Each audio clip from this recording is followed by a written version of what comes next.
Assalamualaikum warahmatullahi wabarakatuh. Perkenalkan, nama saya Elis Isnawati, mahasiswi program studi Sains Informasi Geografi Universitas Pendidikan Indonesia dengan NIM 2312188. Pada video ini saya akan memenuhi tugas ujian akhir semester mata kuliah PJ Sistem Thermal dengan dosen pengampu Ibu Silmi Afina Alian STMT dan Bapak Ahmad Fadila SPD MSc. Adapun judul proyek yang saya kerjakan adalah analisis land survey temperatur atau LST perkotaan Kabupaten Bekasi menggunakan citra thermal Landsat berbasis Google Earth Engine. Nah, jadi teman-teman, pada bagian awal skrip saya mendefinisikan gitu wilayah studinya yaitu Kabupaten Bekasi. Dataset batas administrasi yang digunakan adalah FAO Gaul level 2.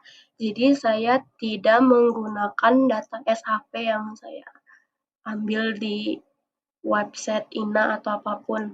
Jadi saya menggunakan FAO Gaul level 2. Nah, wilayah Kabupaten Bekasi dipilih dengan memfilter Provinsi Jawa Barat dan nama wilayah yang mengandung kata Bekasi. Tahap ini bertujuan untuk membatasi analisis agar hanya dilakukan pada wilayah kajian. Nah, untuk skrip yang pertama ini kita membuat step 1. Seperti ini. Step 1, area of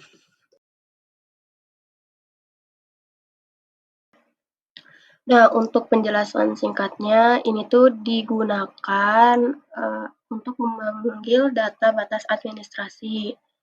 Nah, untuk yang filter ini digunakan sebagai untuk memilih Provinsi Jawa Barat dan Kabupaten Bekasi. Nah, untuk map center object ini gunanya untuk fokus peta pada Bekasi gitu. Nah, lalu untuk map add layer ini digunakan sebagai menampilkan batas wilayah. Jadi kalau udah selesai seperti ini, tinggal klik run.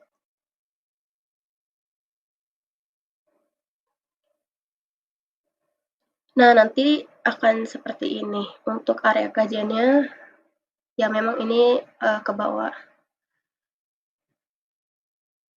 Nah, untuk langkah selanjutnya, kita membuat citra Landsatnya gitu, memunculkan citra Landsatnya.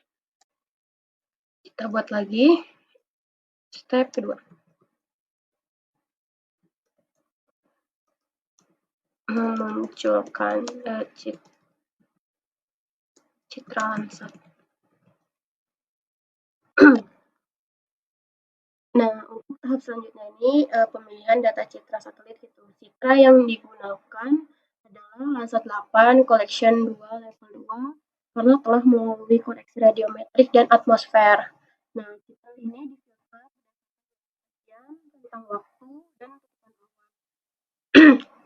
untuk pemilihan tanggal ini saya mengambil di tahun 2024 dari tanggal 1 bulan 6 sampai 30 bulan 9. Nah, kita lanjut membuat skripnya.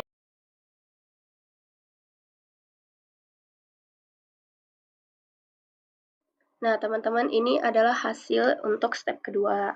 Sebenarnya ini bukan memunculkan ya, tapi lewat citra Landsat terlebih dahulu gitu. Nah, di sini saya akan menjelaskan sedikit gitu untuk skrip yang di step 2, fungsi-fungsinya tuh apa aja sih gitu. Nah, yang pertama itu ada var_det dan end_det. Nah, ini tuh ditentukan gitu rentang waktu pengambilan data citra Landsat 8.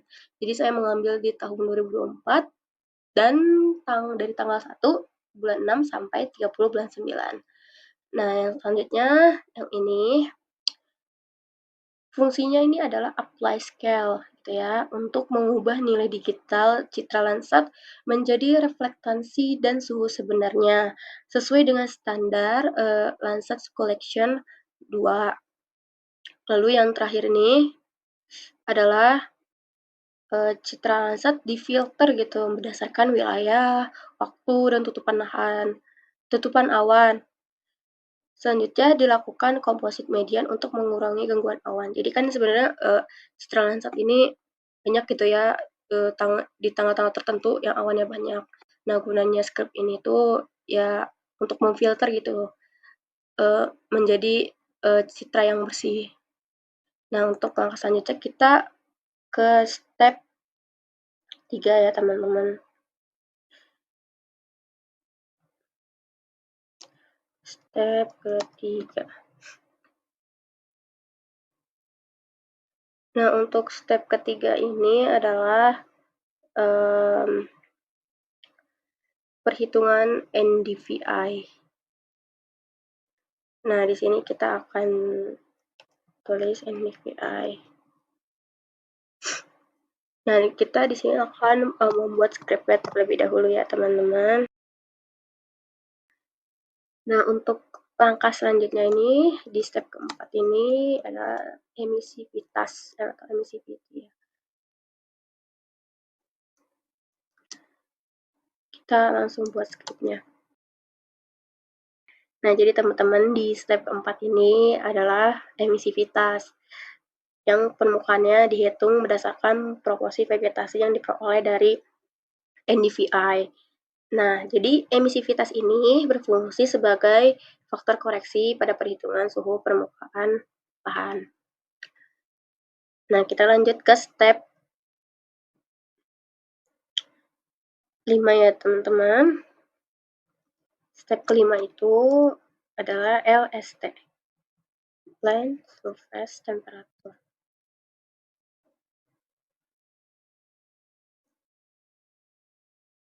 Pada step keempat, yang emisivitas ini dilakukan perhitungan land surface temperature menggunakan band thermal Landsat yang telah dikoreksi dengan nilai emisivitas. Jadi hasil suhu ini dikonversi dari Kelvin menjadi derajat Celcius.